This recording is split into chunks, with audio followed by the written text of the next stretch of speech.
Congress, DMK, TMC और Samajwadi party जैसे दल इसे मानने को तैयार नहीं हुए।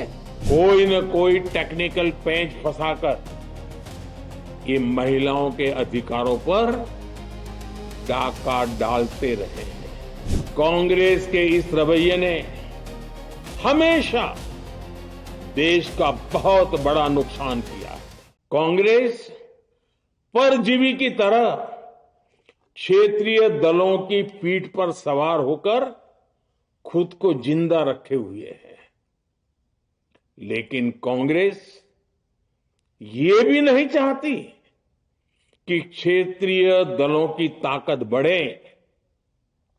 इसलिए कांग्रेस ने इस संशोधन का विरोध करवाकर अनेक क्षेत्रीय दलों के भविष्य को अंधकार में धकेलने का राजनीतिक षड्यंत्र किया है। साथियों, Congress, Samajwadi party, DMK, TMC और दूसरी पार्टियां इतने वर्षों से हर बार वही बहाने, वही कुतर्क गढ़ते आए हैं, बनाते आए हैं। कोई न कोई टेक्निकल पेंच फंसाकर ये महिलाओं के अधिकारों पर डाका डालते रहे हैं। देश राजनीति का ये भद्दा पैटर्न बराबर समझ चुका है और उसके पीछे की वजह भी जान चुका है। भाइयों बहनों, नारी शक्ति वंदन अधिनियम के विरोध की एक बड़ी वजह है इन परिवारवादी पार्टियों का डर। इन्हें डर है अगर महिलाएं सशक्त हो गई तो इन परिवारवादी पार्टियों का नेतृत्व खतरे में पड़ जाएगा। ये कभी नहीं चाहेंगे कि उनके परिवार के बाहर की महिलाएं आगे बढ़ें। आज पंचायतों में, लोकल बॉडीज में जिन हजारों लाखों महिलाओं ने अपनी क्षमता को साबित किया है, जब आगे बढ़कर लोकसभा और विधानसभाओं में आना चाहती हैं, देश की सेवा करना चाहती है, परिवारवादियों के भीतर उनसे असुरक्षा की भावना बैठी हुई है। परिसीमन के बाद महिलाओं के लिए कहीं ज्यादा सीटें होगी, महिलाओं का कद बढ़ेगा। इसलिए इन लोगों ने नारी शक्ति वंदन संशोधन का विरोध किया है। देश की नारी शक्ति कांग्रेस और उसके सहयोगियों को इस पाप के लिए कभी माफ नहीं करेगी। मेरे प्रिय देशवासियों, कांग्रेस और उसके साथी दल डिलिमिटेशन पर लगातार झूठ बोल रहे हैं। ये इस बहाने विभाजन की आग को सुलगाना चाहते हैं, क्योंकि बांटो और राज करो, कांग्रेस ये पॉलिटिक्स अंग्रेजों से विरासत में सीख कर आई है और कांग्रेस आज भी उसी के सहारे चल रही है। कांग्रेस ने हमेशा देश में दरार पैदा करने वाली भावनाओं को हवा दी है। इसलिए यह झूठ फैलाया गया कि डिलिमिटेशन यानी परिसीमन से कुछ राज्यों को नुकसान होगा, जबकि सरकार ने पहले दिन से स्पष्ट किया है कि न किसी राज्य की भागीदारी का अनुपात बदलेगा, न किसी का रिप्रेजेंटेशन कम होगा, बल्कि सभी राज्यों की सीटें समान अनुपात में ही बढ़ेगी। फिर भी कांग्रेस, डीएमके, टीएमसी और समाजवादी पार्टी जैसे दल इसे मानने को तैयार नहीं हुए। साथियों, ये संशोधन बिल सभी दलों और सभी राज्यों के लिए एक मौका था, एक अवसर था। ये बिल पास होता तो तमिलनाडु, बंगाल, यूपी, केरला, हर राज्य की सीटें बढ़ती। लेकिन अपनी स्वार्थी राजनीति की वजह से इन दलों ने अपने राज्यों के लोगों को भी धोखा दे दिया। जैसे कि डीएमके के पास मौका था कि वो और ज्यादा तमिल लोगों को सांसद, विधायक बना सकती थी, तमिलनाडु की आवाज और मजबूत कर सकती थी, लेकिन उसने वो मौका खो दिया। टीएमसी के पास भी बंगाल के लोगों को आगे बढ़ाने का मौका था, लेकिन टीएमसी ने भी ये मौका गंवा दिया। समाजवादी पार्टी के पास भी मौका था कि वो महिला विरोधी छवि होने के दाग को कुछ कम कर सके, लेकिन सपा भी इसमें चूक गई। समाजवादी पार्टी लोहिया जी को तो पहले ही भूल चुकी है। सपा ने नारी शक्ति वंदन संशोधन का विरोध करके लोहिया जी के सारे सपनों को पैरों तले रौंद दिया है। सपा महिला आरक्षण विरोधी है। ये यूपी की और देश की महिलाएं कभी नहीं भूलेगी। साथियों, महिलाओं के आरक्षण का विरोध करके कांग्रेस ने फिर एक बात सिद्ध कर दी है। कांग्रेस एक एंटी रिफॉर्म पार्टी है।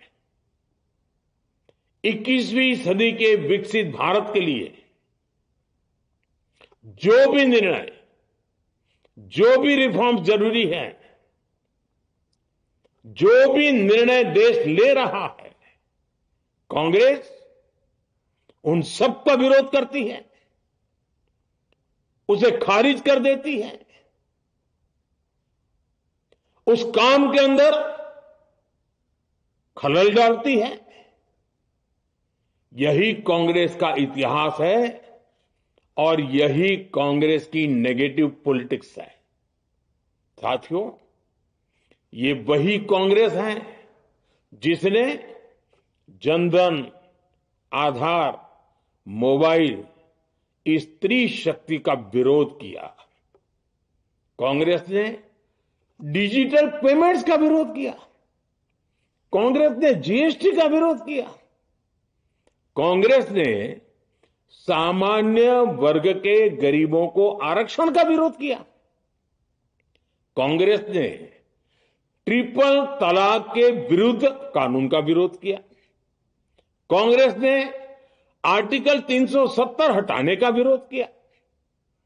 हमारा संविधान, हमारे कोर्ट जिस यूनिफॉर्म सिविल कोड, समान नागरिक आचार संहिता को, यूसीसी को जरूरी बताते हैं, कांग्रेस उसका भी विरोध करती है। रिफॉर्म का नाम सुनते ही कांग्रेस विरोध की तख्ती लेकर दौड़ पड़ती है। ऐसा कोई भी काम जिससे देश मजबूत होता है, कांग्रेस उसमें बाधाएं खड़ी करने के लिए पूरी शक्ति लगा देती है। Congress one nation, one election का विरोध करती है। कांग्रेस देश में घुसपैठियों को भगाने का विरोध करती है। कांग्रेस मतदाता सूची के शुद्धिकरण एसआईआर का विरोध करती है। कांग्रेस वक्फ बोर्ड में रिफॉर्म का विरोध करती है। साथियों, कांग्रेस ने शरणार्थियों को सुरक्षा देने वाले सीएए कानून तक का विरोध किया। इस पर झूठ बोलकर, अफवाहें फैलाकर देश में बवंडर खड़ा कर दिया। कांग्रेस माओवादी नक्सली हिंसा को समाप्त करने के देश के प्रयासों में भी रुकावटें डालती है। कांग्रेस का एक ही पैटर्न रहा है, कोई भी रिफॉर्म आए तो झूठ बोलो, भ्रम फैलाओ। इतिहास साक्षी है, कांग्रेस ने हमेशा यही नेगेटिव रास्ता चुना है।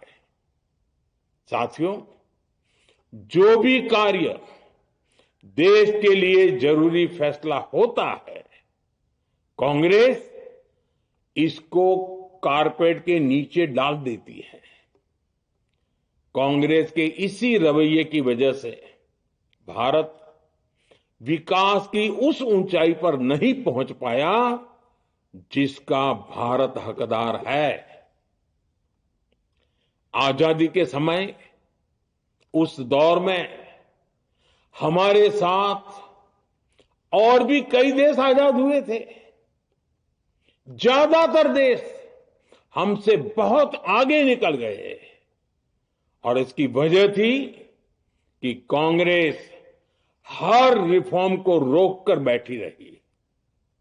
लटकाना, भटकाना, अटकाना, यही कांग्रेस का सिद्धांत रहा है, यही कांग्रेस का वर्क कल्चर रहा है। कांग्रेस ने पड़ोसी देशों के साथ सीमा विवादों को लटकाया। कांग्रेस ने पाकिस्तान के साथ पानी बंटवारे से जुड़े विवादों को लटकाया। कांग्रेस ने ओबीसी आरक्षण के निर्णय को 40 साल तक लटकाए रखा। कांग्रेस ने सैनिकों के लिए वन रैंक वन पेंशन को 40 साल तक रोके रखा। साथियों, कांग्रेस के इस रवैये ने हमेशा देश का बहुत बड़ा नुकसान किया है। कांग्रेस के हर विरोध, हर अनिर्णय, हर छल प्रपंच का खामियाजा देश ने भुगता है, देश की पीढ़ियों ने भुगता है। आज देश के सामने जितनी भी बड़ी चुनौतियां हैं, वो कांग्रेस के इसी रवैये से उपजी हुई है। इसलिए ये लड़ाई सिर्फ एक कानून की नहीं है, ये लड़ाई कांग्रेस की उस एंटी रिफॉर्म मानसिकता के साथ है जिसमें सिर्फ नेगेटिविटी है, नकारात्मकता है। और मुझे इसमें कोई संदेह नहीं है कि देश की सभी बहनें बेटियां कांग्रेस की इस मानसिकता को करारा जवाब दे के रहेगी। साथियों, कुछ लोग देश की महिलाओं के सपने टूटने को सरकार की नाकामी बता रहे हैं,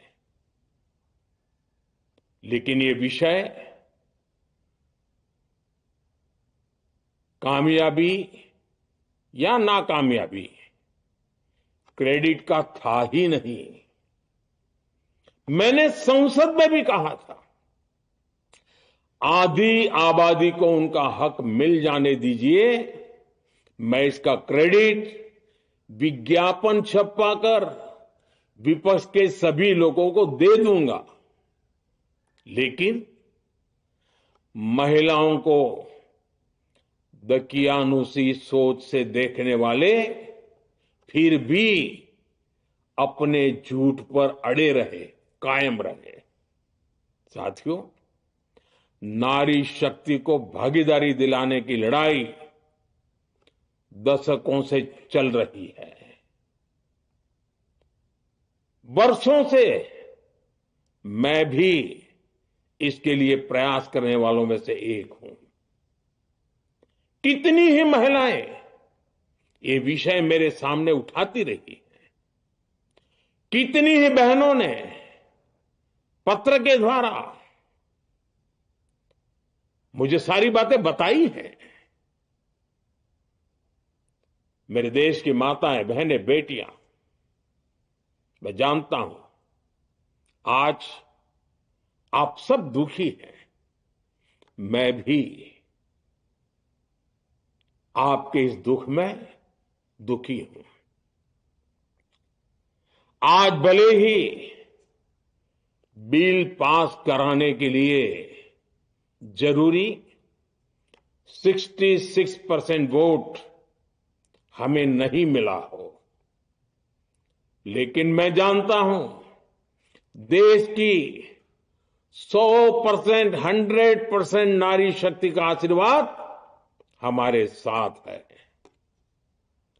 मैं देश की हर नारी को विश्वास दिलाता हूं, हम महिला आरक्षण के रास्ते में आने वाले हर रुकावट को खत्म करके रहेंगे, हटा करके रहेंगे। हमारा हौसला भी बुलंद है, हमारी हिम्मत भी अटूट है और हमारा इरादा भी अड़िग है। महिला आरक्षण का विरोध करने वाली पार्टियां ये देश की नारी शक्ति को संसद और विधानसभाओं में उनकी भागीदारी बढ़ाने से कभी भी रोक नहीं पाएंगे। सिर्फ वक्त का इंतजार है। नारी शक्ति के सशक्तिकरण का बीजेपी एनडीए का संकल्प अक्षुण्ण है।